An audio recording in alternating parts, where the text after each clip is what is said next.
ಇದೀಗ ದೃಷ್ಟಿಬೊಟ್ಟು ಧಾರಾವಾಹಿಯ ನಿರ್ದೇಶಕರಾದ ಶ್ರವಂತ್ ಅವರು ಒಂದೆರಡು ಮಾತುಗಳನ್ನಾಡಬೇಕು.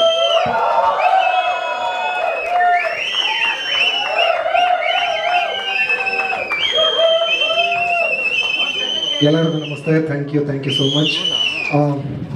ಫಸ್ಟ್ ಎಪಿಸೋಡ್ ಎಲ್ಲರಿಗೂ ಇಷ್ಟ ಆಗಿದೆ ಅಂತ ಭಾವಿಸ್ತೀನಿ.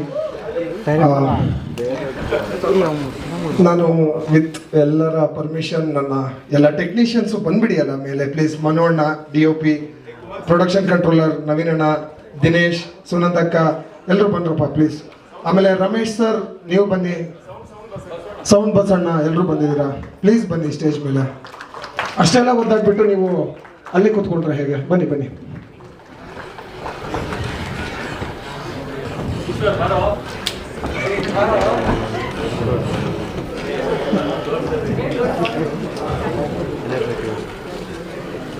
ಎಲ್ಲರೂ ಮಾತಾಡೋದಕ್ಕಿಂತ ಒಂದು ನಿಮಿಷ ಸ್ವಲ್ಪ ಜಾಸ್ತಿ ಮಾತಾಡ್ಬಿಡ್ತೀನಿ. ಅಂದರೆ ಫಸ್ಟ್ ಆಫ್ ಆಲ್ ನಾನು ನನ್ನ ಬಾಸ್ JD ಸರ್ಗೆ ಥ್ಯಾಂಕ್ಸ್ ಹೇಳೋದಕ್ಕೆ ಇಷ್ಟಪಡ್ತೀನಿ. ಬಿಕಾಸ್ ಆಲ್ಮೋಸ್ಟ್ ಡೈರೆಕ್ಷನ್ ಮಾಡಿ 2 ವರ್ಷ ಆಗಿತ್ತು. ನನ್ನನ್ನು ನಂಬಿದ್ದವರು ಒಬ್ಬರೇ. ಈ ಪಾಯಿಂಟ್ ಆಫ್ ಟೈಮಲ್ಲಿ ಆ ಲೆವೆಲ್ ಔಟ್ಪುಟ್ ನೀವೆಲ್ಲ ನೋಡ್ತಾ ಇದ್ದೀರಾ ಅಂತಂದರೆ ಇಟ್ಸ್ JD ಸರ್ಸ್ ವಿಷನ್ ಅಷ್ಟೇ, ಬೇರೆ ಏನಿಲ್ಲ. ನಾವು ಎಕ್ಸಿಕ್ಯೂಟ್ ಮಾಡಿದ್ದೀವಿ, ಅದು ಅವ್ರ vision. So thank you JD sir, I love you so much. And producers ಬಗ್ಗೆ ಹೇಳಬೇಕು ಅಂದರೆ ಬೇಸಿಕಲಿ ಒಬ್ಬ ಡೈರೆಕ್ಟರ್ ಆಗಿ ಈ ಪ್ರೊಡ್ಯೂಸರ್ಸ್ ಜೊತೆ ಕೆಲಸ ಮಾಡೋದು ಸಿಕ್ಕಾಪಟ್ಟೆ ಕಷ್ಟ, ಸಿಕ್ಕಾಪಟ್ಟೆ ಪ್ರೆಷರು. ಏನಕ್ಕೆ ಅಂತ ಹೇಳ್ಬಿಡ್ತೀನಿ. ಅಣ್ಣನ ಹತ್ರ ಹೋಯ್ತು ಅಂದರೆ ನಮ್ಮ ರಕ್ಷತ್ರ ಹೋಯ್ತು ಅಂದರೆ, ಬ್ರೋ ನಾಳೆ ಸೀನ್ ಈ ಥರ ಇದೆ, ಒಂದು 20 ಫೀಟ್ ಕ್ರೇನ್ ತರಿಸ್ಕೊತೀನಿ ಅಂದರೆ, ಬ್ರೋ 20 ಫೀಟ್ ಕ್ರೇನಿಗೆ ಬ್ರೋ ಹಂಗೆ ಜಿಪ್ಪು ತರಿಸ್ಕೊಂಡ್ಬಿಡಿ, 40 ಫೀಟ್ ಕ್ರೇನು ತರಿಸ್ಕೊಂಡ್ಬಿಡಿ, ಏನೇನು ಬೇಕು ಎಲ್ಲ ತರಿಸ್ಕೊಂಡ್ಬಿಡಿ ಅಂತ ಹೇಳ್ತಾರೆ. ಸೊ ಇದೇನಪ್ಪ ಇದು, ನಾನು ಚಿಕ್ಕದ್ ಕೇಳಿದ್ರೆ ಎಷ್ಟು ದೊಡ್ಡದು ಇದು ಮಾಡ್ತಾ ಇದ್ದಾರೆ ಅಂತ ಅಂದ್ಬಿಟ್ಟು, ಸರಿ ಅಣ್ಣ ಸ್ವಲ್ಪ ಜೋಶಲ್ಲಿದ್ದಾರೆ, ಅತ್ತಿಗೆ ಹತ್ರ ಹೋಗ್ಬಿಟ್ಟಾದ್ರು ಆ ಜೋಶ್ನ ಕಮ್ಮಿ ಮಾಡ್ಸೋಣ ಅಂತ ಅತ್ತಿಗೆ ಹತ್ರ ಹೋದ್ರೆ, ಅತ್ತಿಗೆ ಈ ಥರ ಒಂದು ರಿಚ್ ಹೌಸ್ ಬೇಕು ಅಂತಂದ್ರೆ ಸೀದಾ ಬಳ್ಳಾರಿ ಕರ್ಕೊಂಡು ಹೋಗಿ ಒಂದು ಪ್ಯಾಲೇಸ್ ಶೂಟಿಂಗ್ ಮಾಡ್ಕೊ ಅಂತ ಬಿಟ್ಬಿಟ್ರು. ಸೊ ಆ ಲೆವೆಲ್ ಹುಚ್ಚತನ ಇರುವಂಥ ಪ್ರೊಡ್ಯೂಸರ್ಸ್ ಇವರು.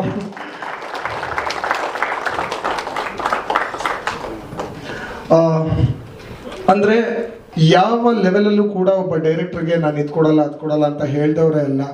ಒಂದು ಕೇಳ್ತು ಅಂತಂದರೆ 10 ಕೊಟ್ಕೊಂಡು ಹೋಗ್ತಾ ಇದ್ದಂಥ ಪ್ರೊಡ್ಯೂಸರ್ಸು. ಸೊ ಆದ್ರಿಂದ ಒಂದು ಔಟ್ಪುಟ್ ಆ ಥರ ಇದೆ. ಆ್ಯಂಡ್ ಬೇಸಿಕಲಿ ನಾನು ತುಂಬ ಪ್ರೀತಿಸೋದಕ್ಕೆ ಶುರು ಮಾಡಿದೆ ಈ ಪ್ರೊಡ್ಯೂಸರ್ಸ್ನ.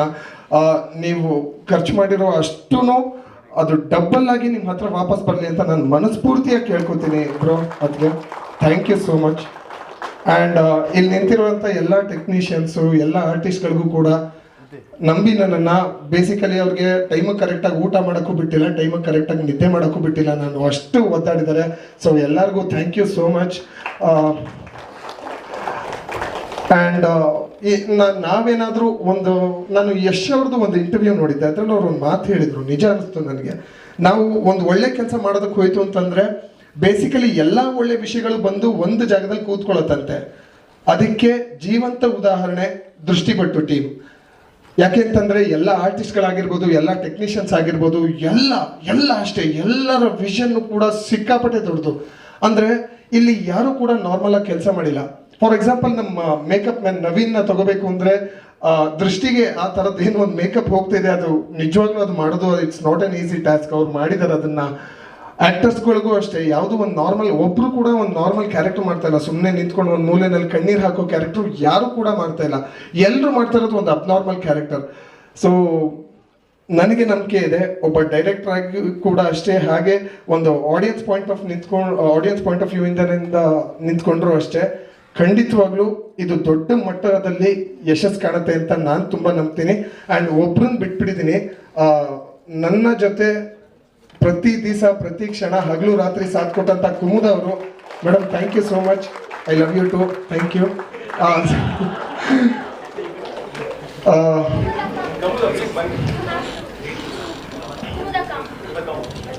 ಆಮೇಲೆ ನಿಮ್ಮ ಒರಿಜಿನಲ್ ಹೆಸರು ಹೇಳ್ಬಿಡ್ತೀನಿ ಬನ್ನಿ ಮೇಲೆ. Okay. And thank you so much Prakash sir, Prashanth sir. ಅಂದರೆ ಬೇಸಿಕಲಿ ಒಬ್ರನ್ನ ನಂಬಬೇಕು ಅಂದರೆ ಅಷ್ಟು ಈಸಿಯಾಗಿ ನಂಬಕ್ಕಾಗಲ್ಲ. ಬಟ್ ಇಷ್ಟು ದೊಡ್ಡ ಪ್ರಾಜೆಕ್ಟ್ಗೆ ಡೈರೆಕ್ಟರ್ ಆಗುವಂಥ ಅವಕಾಶ ಮಾಡಿಕೊಟ್ರಿ. And I am really grateful for it.